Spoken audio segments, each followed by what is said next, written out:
Hi guys, welcome back to SFeatleyTV. Yes, we are back for another episode of the Checkered Flag Show. Right, I usually have my usual pundit and panelist, Checkered Flag, DNF1. But DNF1 is getting busy this week with all his content. So he will be back next Friday at 6 p.m. He will be back next Friday at 6 p.m. So don't worry about that. I want you to smash a like on the video. Share the stream, people. Share the stream. This is the best place to get your F1 content. Share the stream on Twitter, Instagram, Facebook. This is the original, right? The original first ever Checkered Flag Show. The one and only Checkered Flag Show. We know it's true. Let's do this. Let's do this. Big up Miss Mill. If you want to come on, right, you're more than welcome to. The links in the chat. Right, if you want to talk about Lewis Hamilton, right, I'm sure he's probably depressed as a gooner, but then he's driving an F1 car, so he's probably not feeling too depressed about things. Yeah. But yeah, just gonna let everyone know.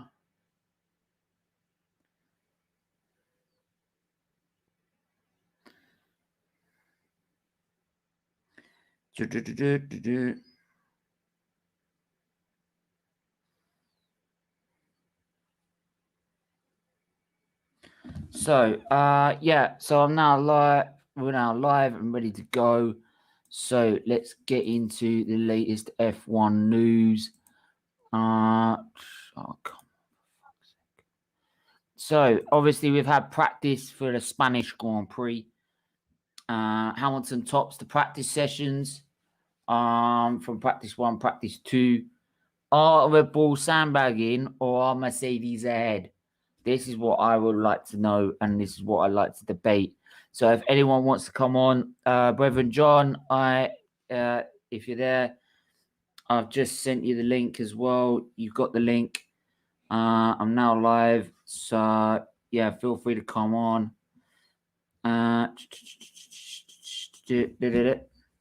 So yeah, we're gonna get into it. I'm gonna go to. We got rivals batting for third place of Ferrari and McLaren. We're gonna have a good talk about that and how I feel about that entirely.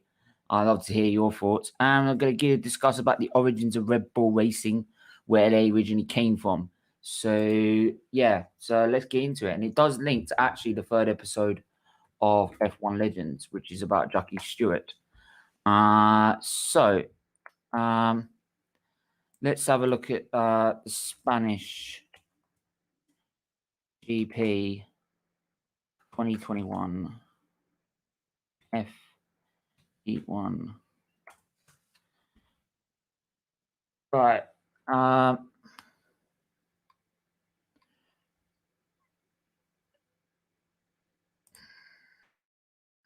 Right. Let's have a look. FP1.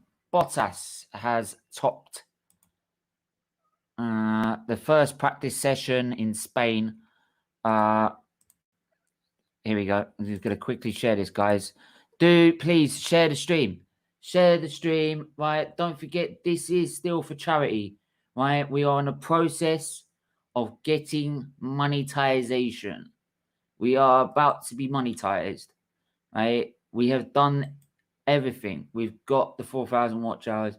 We've got the 1,000 subscribers. All world of hard work and great support from everyone that supported us and everyone that has backed us, everyone that's contributed, whether they're here now or they're here not, whether they're now doing their own channels or they're not part of this, not part of this channel anymore. They've all contributed and helped us get to 1,000 subscribers and 4,000 watch hours. And because of that, we can now monetize the channel for charity. And like I said earlier in my first stream, is that when we get monetized, right, we will show you the AdSense account that we will make every week, that the money we make every week, and you will see me donate that, or 90 to 90% to 85% to 80% to straight to CLDF. The other 20% will never go in my back pocket. The only reason it is there is to fund the channel. It is to fund equipment, upgrades, right? Whether my PC falls apart, anything like that, it is there to back. That's what's there to support. So yeah, everything else goes to charity. Simple as that. No one gets paid, no one gets any money out of this. It's all charity, and we will show you that, and we will do a weekly audit, and we will show you us donating it to the Just Giving page that runs alongside this channel, that obviously goes straight to the charity. Once it's donated, it goes straight to charity. You never see it. I never see it, and you never see any of it. It just, all you see is the money is the number of donations go up.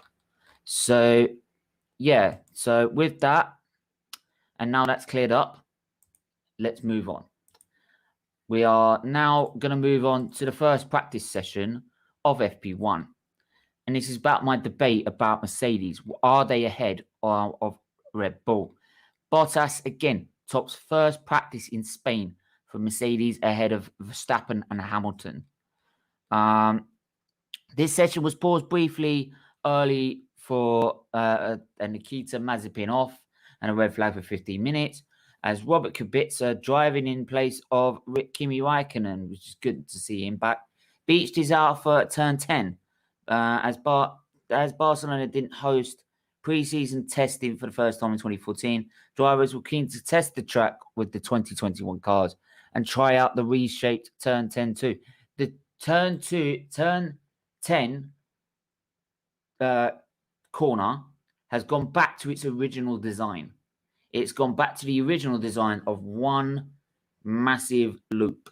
And I will show you via a diagram. I will show you via a diagram. Simple as this.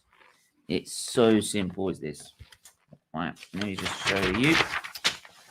Right, so let me think. To 2020 design.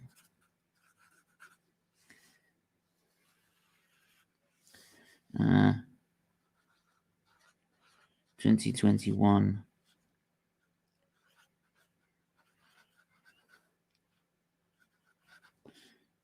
design.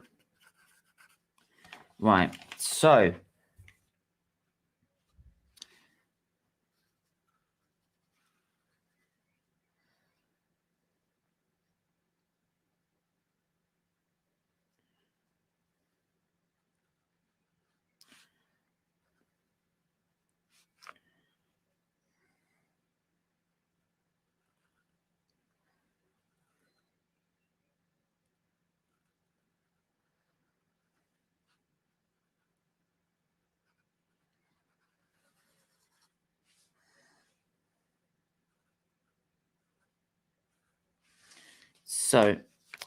here we go. I'm going to show you right now.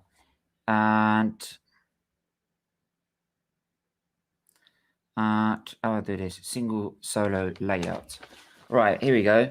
I'm going to quickly draw it again. And turn 3, turn 4, turn 5, turn 6, 7,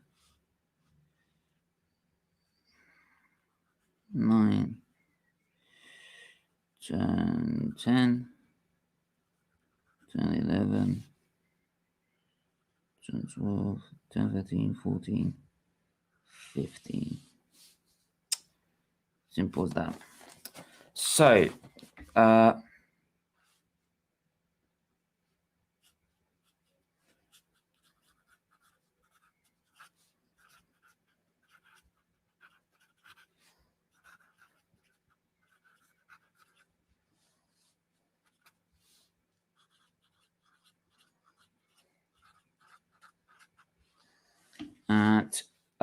bear with me, guys. Bear with me.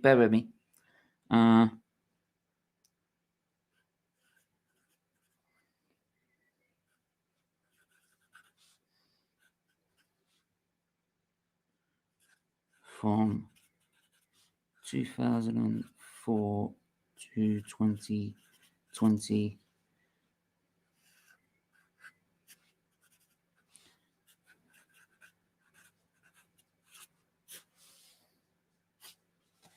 Right.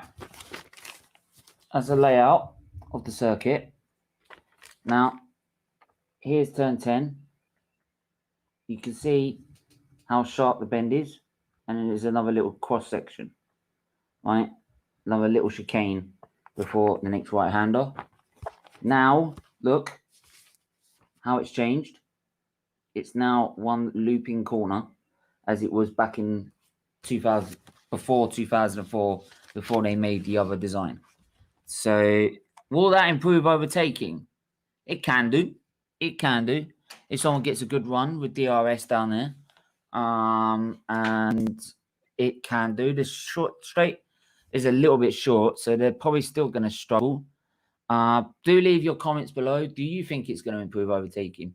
Do you think it's going to not make any difference? So leave it in the comments below. Leave it in the chat.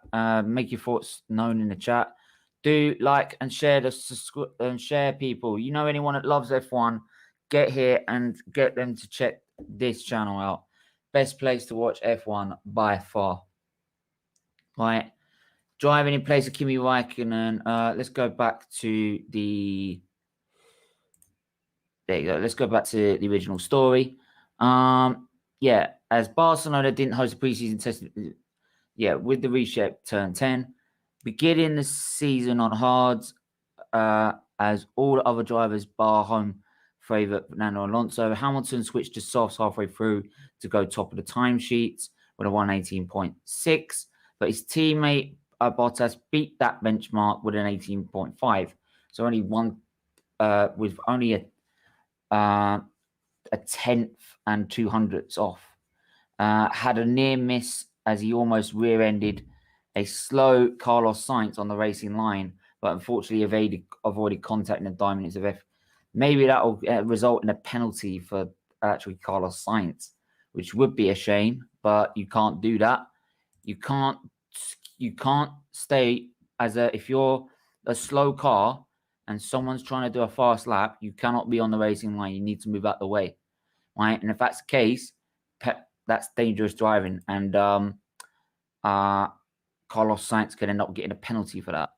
Red Bull's Max Verstappen split the Mercedes with 2 minutes remaining, only just 0.033 seconds off Bottas's benchmark, 303,000ths of a second off.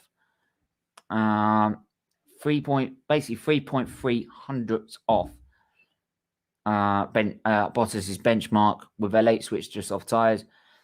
Sergio Perez finished 9th overall. His session began slowly as he was testing out the new aero parts for the RB16B. So once again, Mercedes and Red Bull in this development war to try and better each other in the circuit.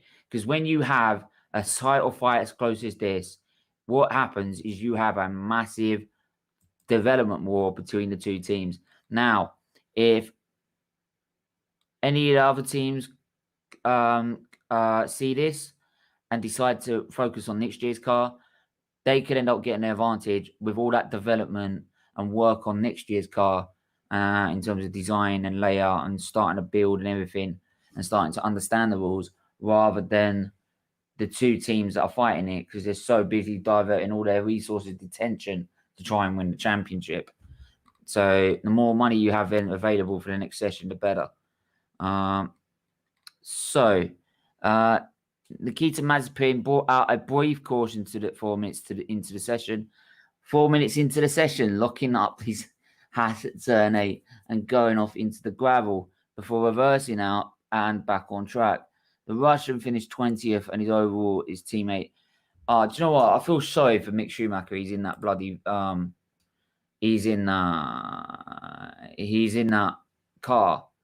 But Nikita Mazepin, I don't give a fuck about. Right, the guy's a twat. Splitting the Haas drivers P19 was Robert Kubica. He returned to drive the Alfa Romeo in FP1 in place of Kimi Raikkonen and brought out the session's only red flag with the reprofiled turn 10 carrying extra. I'm just trying to look to see if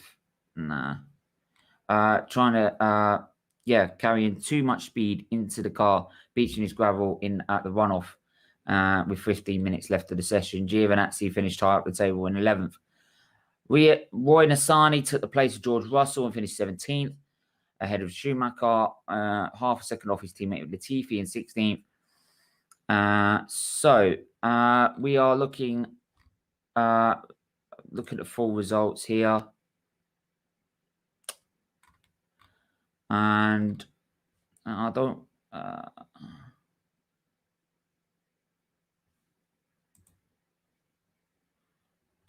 doing that.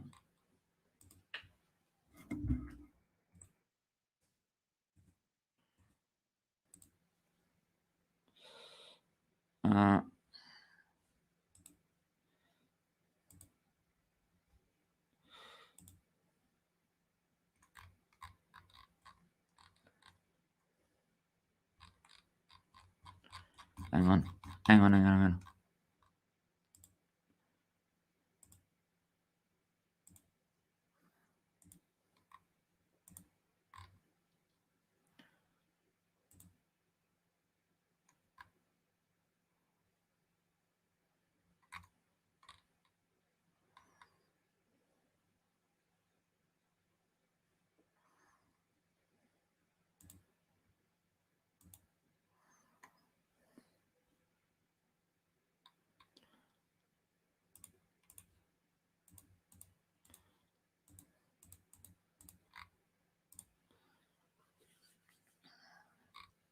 Right, there you go. We got Pierre Gasly finished a strong 7th in AlphaTauri. Sebastian Vettel finished a good 8th in the practice session. Will that contribute into qualifying? We don't know. We don't know what people are running. People run different programs at different times. Hi, Mike. How are you? I will have a chance. The link is there open, but we are talking about F1 here. We're not talking about anything else. I'm not talking about football. End the story. So if you want to talk about football, go somewhere else.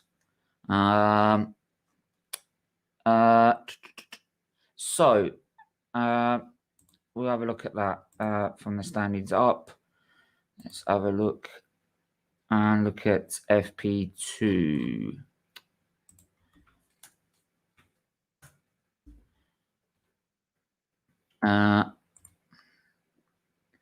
Hamilton set second practice pace in Spain ahead of Bottas and Leclerc. Championship leader Lewis Hamilton got the better of his Mercedes teammate Valtteri Bottas as he set the pace in second practice for the 2021 Spanish Grand Prix, as his chief title rival Max Verstappen backed out of his low fuel run. Wow. So we actually don't know what he could have done. Just a 10th separated Verstappen and Hamilton in FP1, the former holding the advantage in the morning. But when everyone switched to the soft tyre for their qualifying simulation, Verstappen had a very untidy lap. So we actually don't know what he could have produced. So we'll still have to wait and see on that one. He first locked up into turn 1. And while the Red Bull driver was only a 0.1 after the first sector, he carried way too much speed into turn 10, ran very wide, exceeding track limits, and decided to avoid the run, ultimately ending in 9th. There was no such problems for Hamilton, who was a fraction off Bottas's pace after the first runs on medium tyres, but launched to the front of the pack when he switched to the softest compound, finishing 0.139 seconds clear of the Finn. The Clubs was a surprising third. The Monegasque setting the quickest final sector of all, ended 0.1 seconds adrift, around the 3/10 quicker than his teammate Carlos Sainz, who had a less than clean lap and was also impeded by traffic. So a bit of a topsy-turvy session for Verstappen.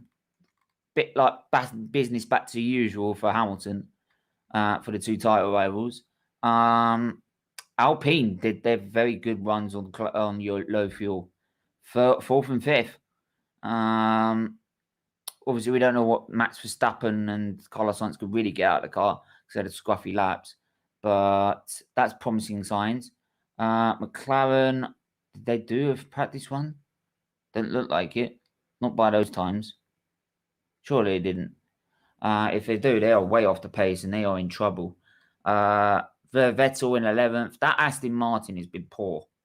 That Aston Martin is not the same car that it was last year in the peak of Racing Point. It really isn't. But does that mean Mercedes are ahead? I want to hear your thoughts. Do you think Mercedes are ahead? Simple as that. If you do, leave it in the comments. Leave it in the chat. I want to know. Right? Because I think it does. I honestly think it does. Or they are literally on their level. Or maybe just tiny bit. So tiny that it slightest little error will mean Verstappen gets pole. So it's so close. It is so close. But please, whatever you do smash the like on the video. Do hit the subscribe button. Do hit the share button. If you know anyone that loves F1, come and watch, right? Come on the stream. Have your say, right? The link's in the chat, right? I can't stress it enough. The link is in the chat if you want to come on and have your say. It's better than talking about football for bloody once.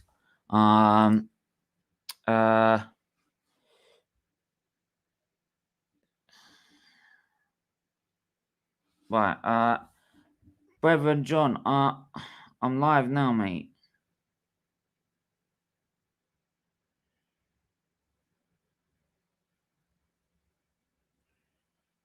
Right.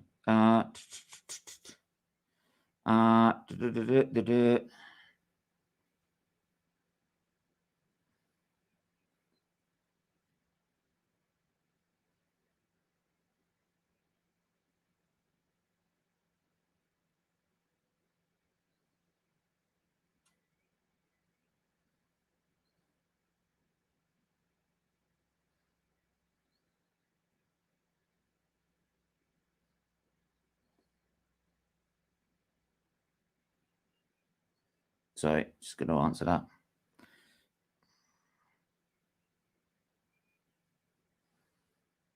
Just going to answer this now.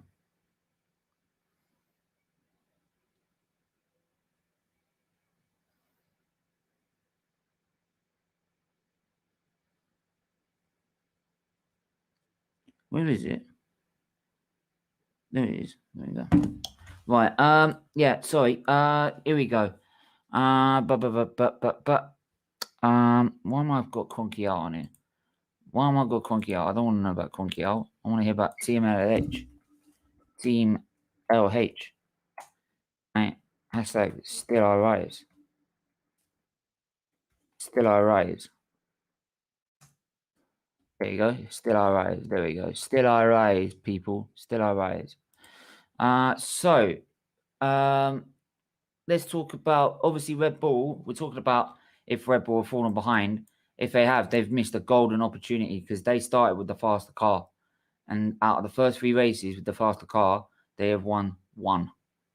Right? And that's with Hamilton second. So it's really not gained them a lot.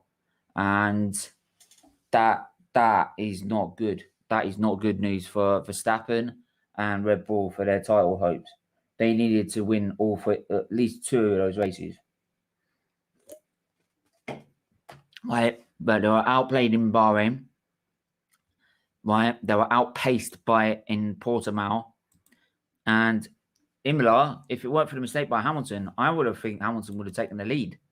He was that confident on the dries and the wets. So yeah, not good. And I think it's like Wolfsburg said, Verstappen is now realizing how hard is it to beat Hamilton in a straight fight for the title. How hard it is. Let's not forget, Rosberg had a lot of help. He had fucking reliability issues for Hamilton all the time. Right? He had nothing wrong with his car. Hamilton always had the problems. Right? and also he drove into him in Austria, but there you go.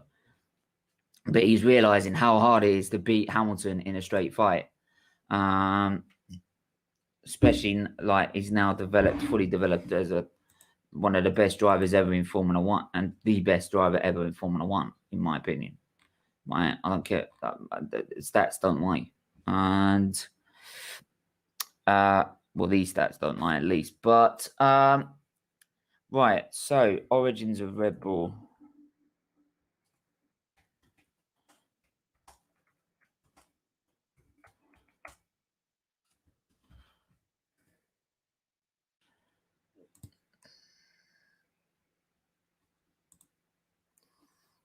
Right. Origins of Red Bull Racing. Well, like I said, it all started way back with that, and it links to the F1 Legends episode of Jackie Stewart. If you haven't seen it, go check it out. It's a great piece of F1 history to learn about a driver that was the only other British champion to win 3 titles, apart from Hamilton, obviously, who's won more after that. But Red Bull Racing originated from his team, Stewart Racing, which was built in 1997. It lasted to 2000, I believe. 2000? Yeah, 2000. Where they finished. Did it last to 2000? I don't know. Did it last to 2000?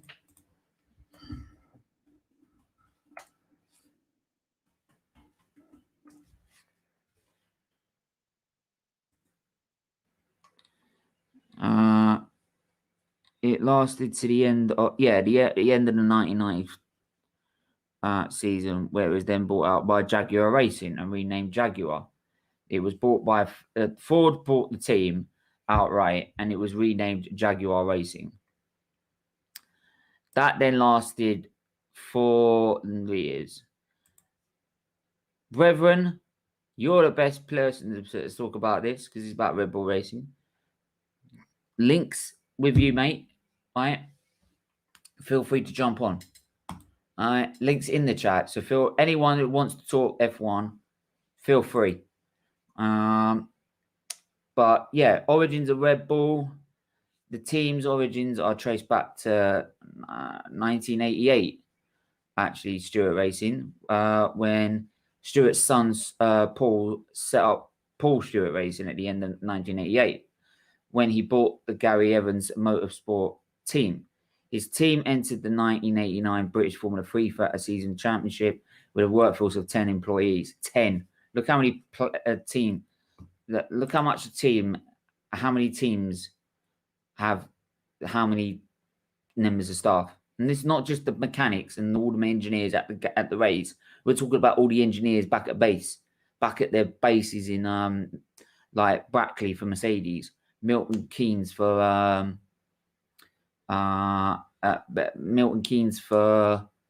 Red Bull Racing, Woking for McLaren, Silverstone for what is now Aston Martin.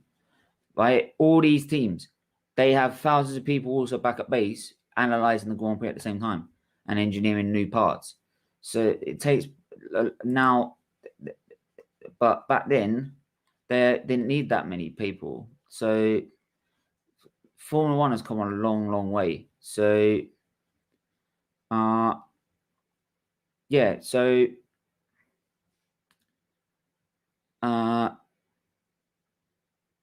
then obviously in 1995,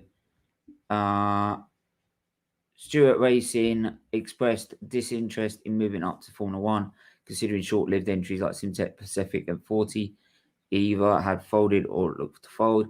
This decision was reversed in January 1996 when Jackie Stewart secured a 5-year development deal with Ford to make it a factory team. Ford had been in a deal as a factory engine supplier to Sauber, but before this, the team would be based in the United Kingdom with a finance from Malaysia as a prompt promotion for the country in general. Stewart were in consultation with John Barnard about a business plan with a budget of 24 million. John Barnard is one of the best racing designers ever. Right?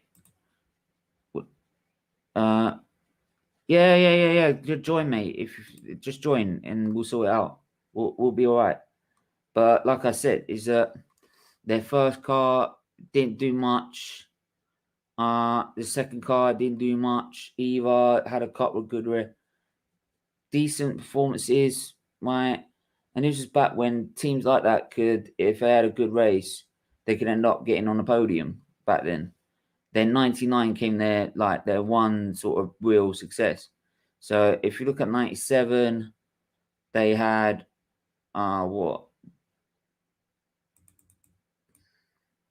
17 rounds, not compared to the 23 we have now. But they had a second in Monaco in their a second and seventh in Monaco, and that was their best result. The rest was retirements, 13th, 14th, 3rd, 12th. Well, at least one. That is the only other time both drivers did not retire from a race, Monaco Grand Prix. 1998, again, was a little bit better in terms of reliability. Two cars finishing in the same thing. Make that actually 3 and 4. But their best result was 5th in Spain and Canada.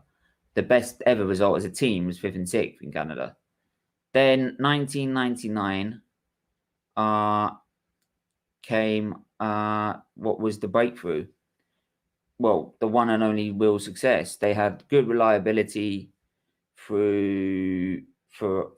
For at least one of their cars were finishing all the time. They had 2 cars finished 1, 2, 3, 4, 5 times, so a bit better. Their best results were getting 5th or they got about 3 third places and about 2 5th places, 1 4th, but 2 4th places and 1 about 3 5 places, 5th places, sorry. And then their breakthrough was Europe. They got a 1st and a 3rd, right? So they won. Both drivers were on the podium for the European Grand Prix, which was a mad race. If you want to watch a race, go watch that race. It was a mad race. It was the only race where the lights didn't actually go out. When the lights were supposed to go out, it didn't. So it fucked everyone up. So they had to redo the start while the system was sorted out. But then obviously Jaguar bought the team in the end. So Jaguar Racing in Formula One. In Formula One it was taken over in 1999 from Stewart, and then 2000 was their first season. Drivers included Eddie Irvine from 2000 to 2002, Johnny Herbert in 2000, Luciano Berti for 2 races in 2001, Austrian Grand Prix and the Austrian Grand Prix in 2000, Pedro De La Rosa in 2001 2002, Pizzoni in 2003 until Hockenheim, Mark Webber in 2003 to 2004, Justin Wilson from Hockenheim to the end of the 2003, and Christian Klein in 2004. And yeah, let's have a look at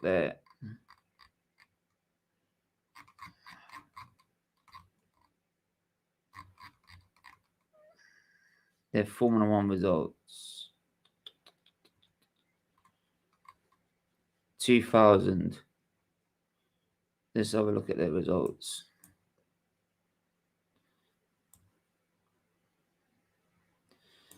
They got not bad. They were getting good. They were getting both time. They got 1/4 in 2000. 2001, they got a 3rd on the podium once and 2 5ths. 2003, they got a 2002. Sorry, 2002 they got 3rd and a 4th. Somewhere along the lines, but a lot of retirements actually. 2003 they had a decent year actually. They got 11th, 6th, 7th, right, which is in the points. Top 8 got points back then. 2004, you had a 8th, a 7th, a 6th, an 8th, right? But in general, there's a lot of reliability, a lot better. But in the end, that's why they were then bought out by what we know now as Red Bull Racing. And obviously, Red Bull Racing employed. By the way, everyone's allowed on the stream. By the way, please do share the stream, like the stream, get the likes up. I want to see 20 likes on the videos, please. Can the mods tell me how many likes we've got, please? I'd love to know. Please also do share the stream, share it on Twitter, Instagram, Facebook.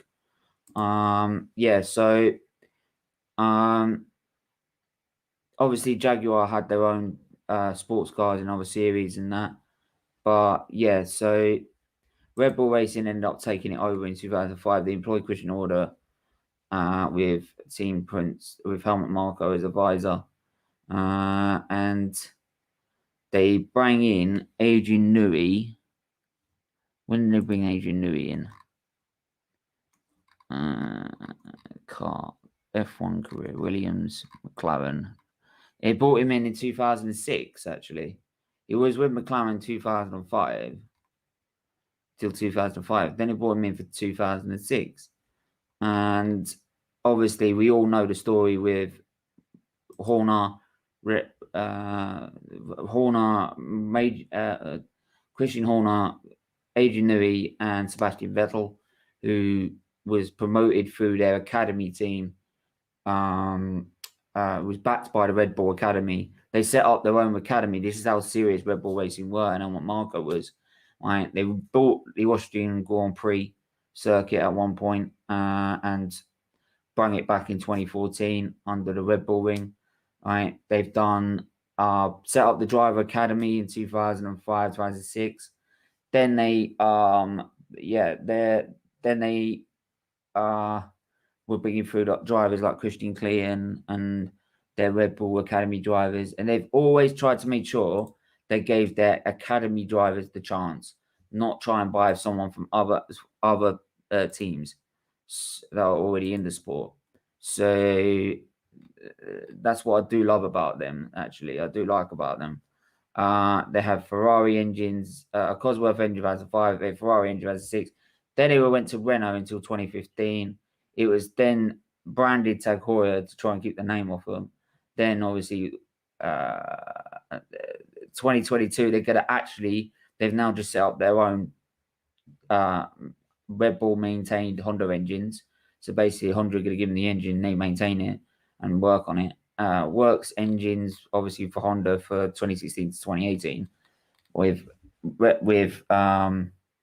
Toro Rosso trying it in 2018 before they put it in 2019's car. But so obviously they've won 4 championships, all won by Sebastian Vettel. And Red Bull, that was an academy driver. He came in 2000. He was doing a couple of sessions for BMW Sauber in 2006 in FP1 and FP2. Then Kubica's massive accident in Canada in 2007, which gave him, with the United States Grand Prix the week after, he couldn't do, though he only just fractured his leg. So they gave the spot to Vettel, who started 7th and got 8th, so he got a point. Then he would with Toro Rosso and scored a 4th in China in that season. And then obviously 2008, he won the Monza Italian Grand Prix with Toro Rosso. This is the other thing as well. Red Bull bought Toro Rosso from, who did they buy him from? Because it was Minardi, who turned into Force India.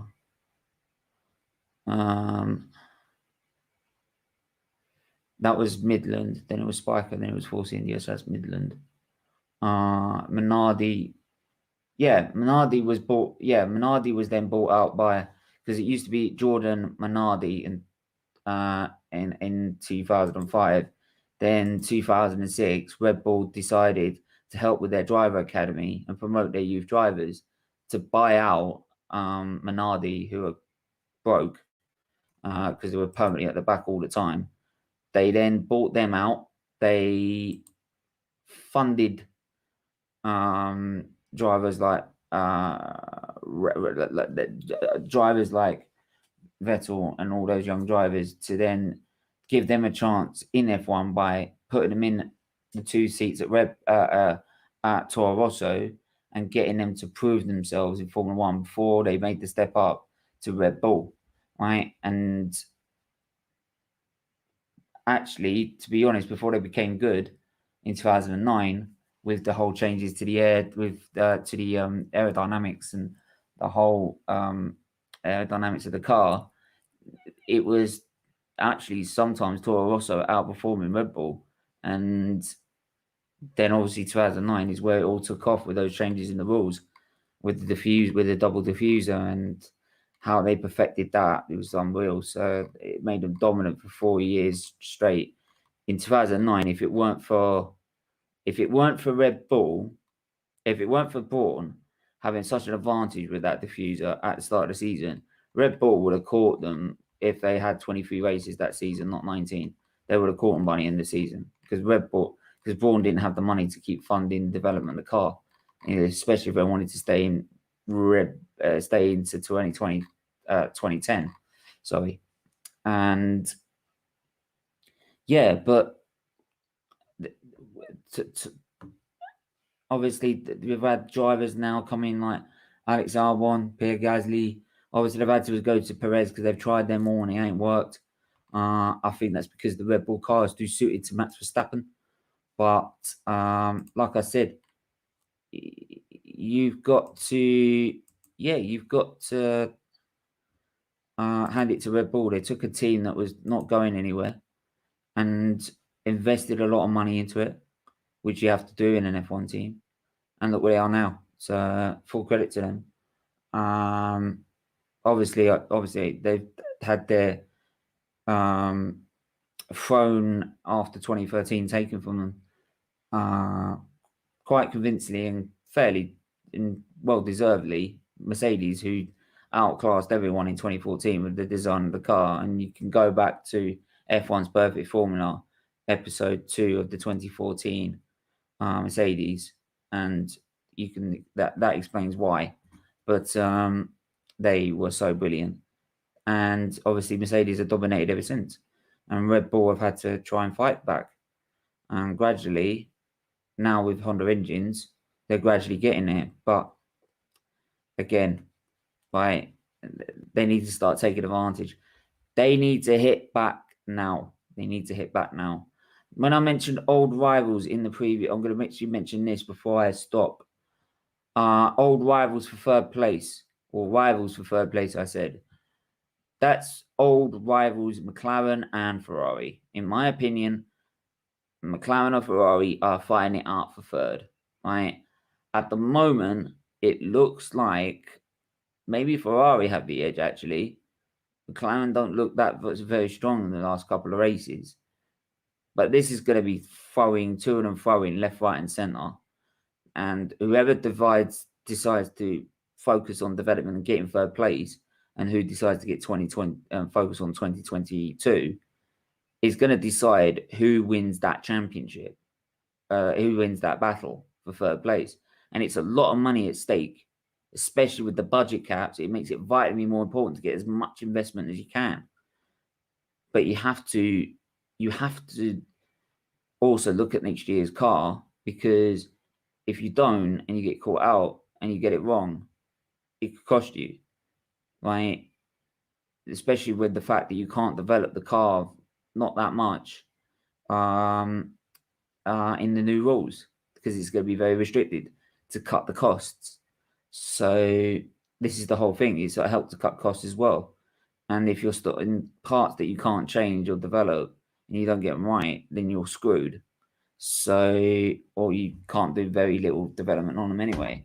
So maybe over time they will let them develop, but we have to wait and see. But I'd love to know who you think. Who do you think is going to get third spot out of them two? Because I think it's between them two.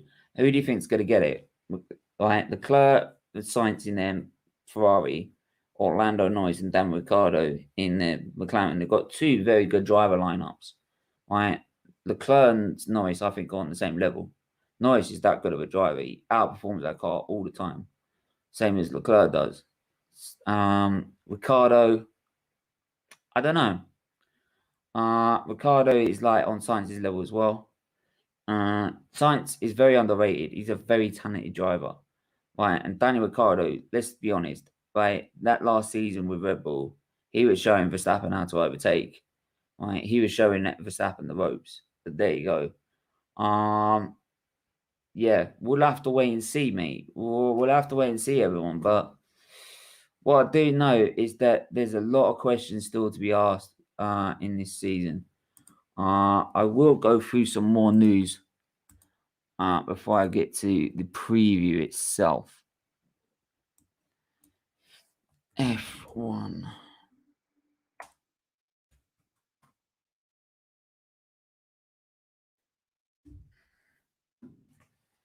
Sorry, you've got to take this off.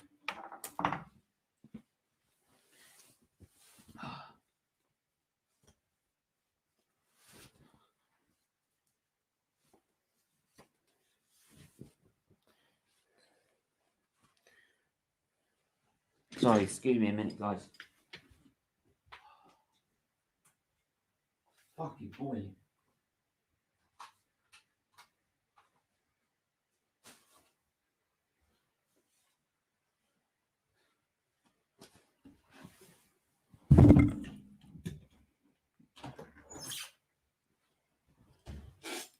It's bloody boiling in here.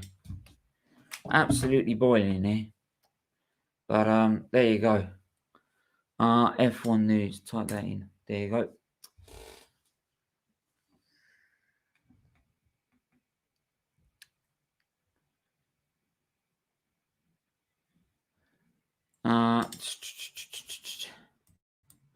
Hello, Marco's on the warpath. What's he saying here? Let's have a look. Big up, everyone. Do hit the like button. Do hit the subscribe button. Do hit the share button. Right. Please let us know, right, what you think. Please let us know.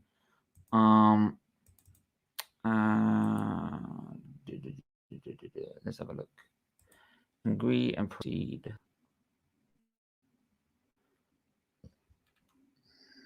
Planet F1. Mercedes offering double pay if people stay. Right. Mercedes are offering double the salary to persuade their engine staff to stay, says Helmut Marko, but 6 have already joined Red Bull. To run their Honda engines in 2022 and design their own power units in the years to come. Red Bull began a staff drive, right? And they did their shopping. Mercedes, Ben Hodgkinson as their as their engine technical director, right? Confirming another 5 signings in the build-up to the Spanish Grand Prix. A seventh Red Bull's new mechanical development will be announced in the coming weeks. Mercedes, at least, according to Helmut Marko, are desperate to keep their staff from leaving and offering double the salary to persuade them to stay. At least 6, maybe 7, haven't been swayed by the big buck offers. Red Bull is a passionate racing team. Everything all in one house. Mercedes offer people who come to us double the salary if they stay. We don't. What you trying to get at, mate? What you trying to get at?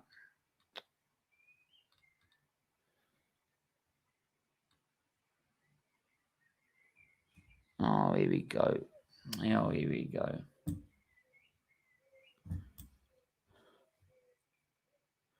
Don't freeze.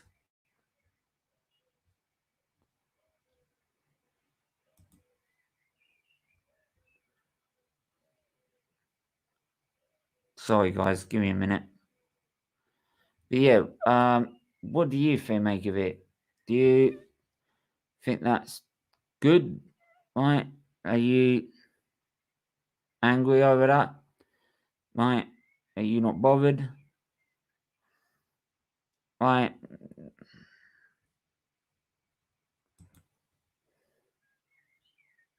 I mean, what do you make of it? I'm not that too worried about it. I don't know why people are getting that should be a major story. I really don't. Oh, you're joking. Give me a fucking break.